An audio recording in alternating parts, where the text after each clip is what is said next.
Hey guys, Raven Scry here. Last week I did a Q&A called Ask Raven, and I'm feeling like I'd like to make it a regular thing. So once a week I'm just going to answer questions that you guys have. Now, I want to keep these questions quite expansive, expanded questions. So not really asking questions about cryptos or me to read a crypto. It's more like expanded questions about your own development or people who have passed and getting messages from them, or just really opening up and following your heart with the questions that you ask. So yeah, if you'd like to ask me a question for next week, please just pop it in the comments below. So when looking at the questions that I got last week, there seems to be a current theme that's coming through, and that I've actually been emailed by some others in regards to your own spiritual protection and psychic abilities. So I'm feeling like that's kind of the flavour of today's questions. Okay, so let's get into it. The first question I got was from Matt Gange.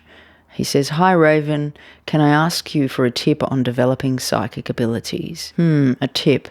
Look, I feel there's definitely a lot of benefit of doing kind of a beginner type course to really start to tune in and get familiar with all your different senses and what they're capable of and what they really give you access to. So the more you familiarize yourself with your senses, the more you will realize the extent of how you can use them. So really, some sort of study would be beneficial, and then really just exploring and trying different things and practicing. I know when I first started out, when I was about 13 or 15, I bought myself a tarot deck, and I started to play with and learn the tarots, and I was reading books about visualization and all sorts of stuff. But it wasn't until many years later that I actually discovered kind of a group where I could go to and just gently develop my skills. And sometimes groups are hard to find. I know my experience was a bit tricky finding the right groups and the right teacher, because people are so vastly different in the way they teach this stuff. And one of my first ever psychic development teachers was terrible. She was very coming from her ego, and it was like she was crushing her students, and it was really not a very supportive thing. So I guess within it, I've learned having the right teacher is important, and someone who's really there for your highest good. Now, the next question was from the Denarian Gone Crypto. Their question was, "I have been recently listening to subliminal music with different frequencies.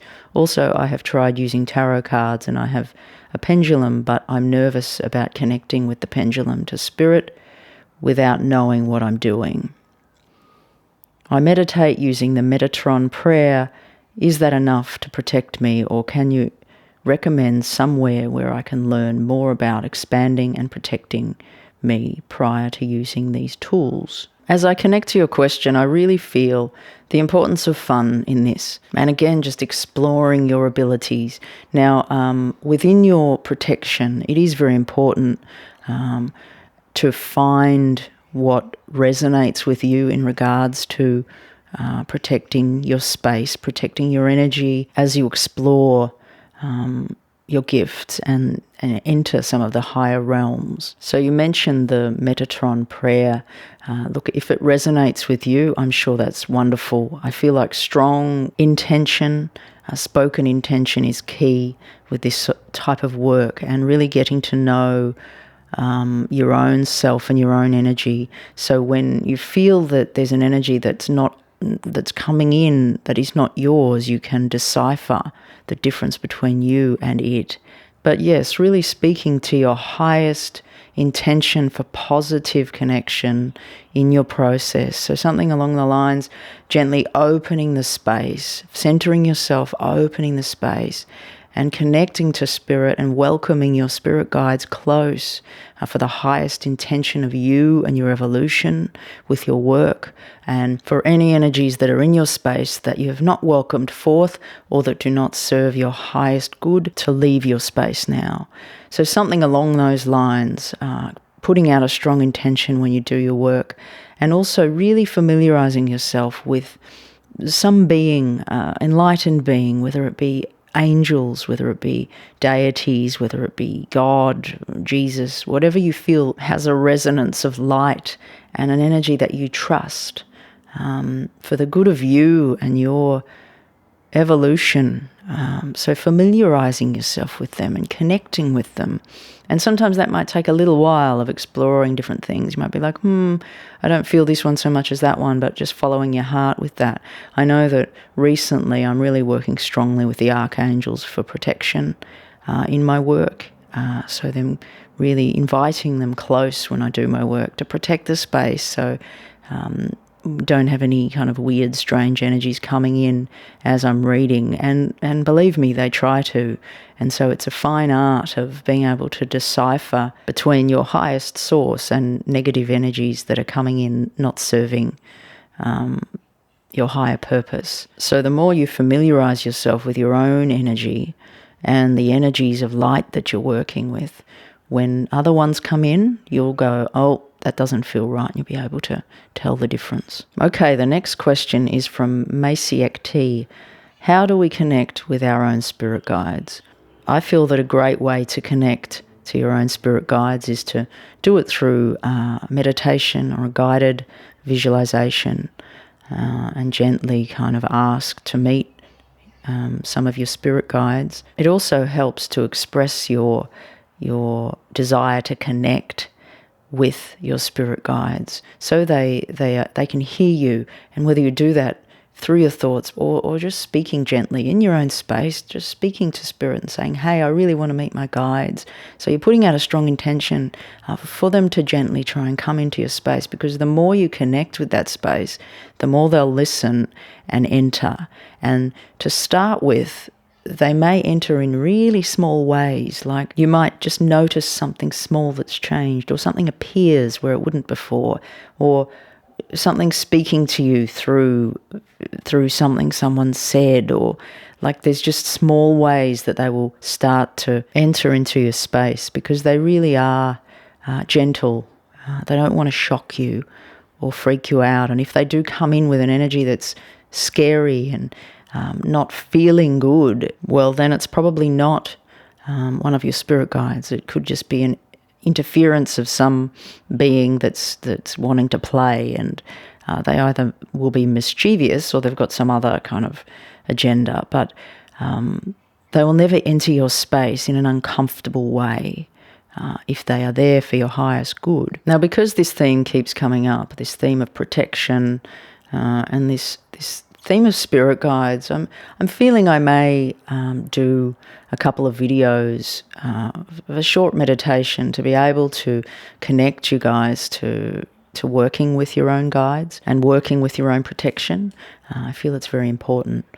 So we'll see how I go with that. And the last question for today is from Bitcoin Prepper. He says, hi Raven, I had a question about timelines. If there are infinite timelines, how do other selves in other timelines affect us spiritually when we move on? Now, that's an interesting question. I feel as though our other selves in other timelines are very much active on very many levels. Now, I also feel that they're all very interconnected. And so one self can greatly affect the other self or the other selves.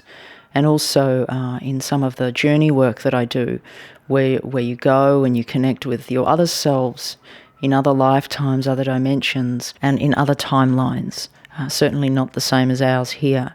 But when you connect to some of these other selves and do some healings and communicate, there can be vast shifts to your reality or your situations. And it's like sometimes things that are happening in life, everyday life, if you go and visit with another self, you can sort of find some amazing part of clarity that can automatically change your current circumstances. So it's very amazing. Now, in regards to how our other selves in other timelines affect us spiritually when we move on, I feel like there is a continuation of the same interconnectedness, whether you're here on Earth or whether you've left and you've gone into the spirit world or to another planet or to wherever is next. You're always in this constant dance with your other selves in other timelines, I feel. Okay, guys, I went off track a few times in my answers to some of these questions because they just are such vast questions, and there really is just so much information that could be shared in many areas and on many levels. Okay, guys, so if you've got any questions for next week, anything you want me to connect and talk about or answer, please comment below, pop it down below, and try to keep them expansive. Just tune into your heart and gently connect to the question you feel to ask. Also, if you would like me to create these videos of protection or videos meeting your spirit guides, let me know too down in the comments. One other thing to mention, I've still got a few spots left for December private readings, so if you'd like to have a private reading, please contact me via the email address in the description below. Okay guys, take care until next time. Have a great weekend. Raven Scry signing off.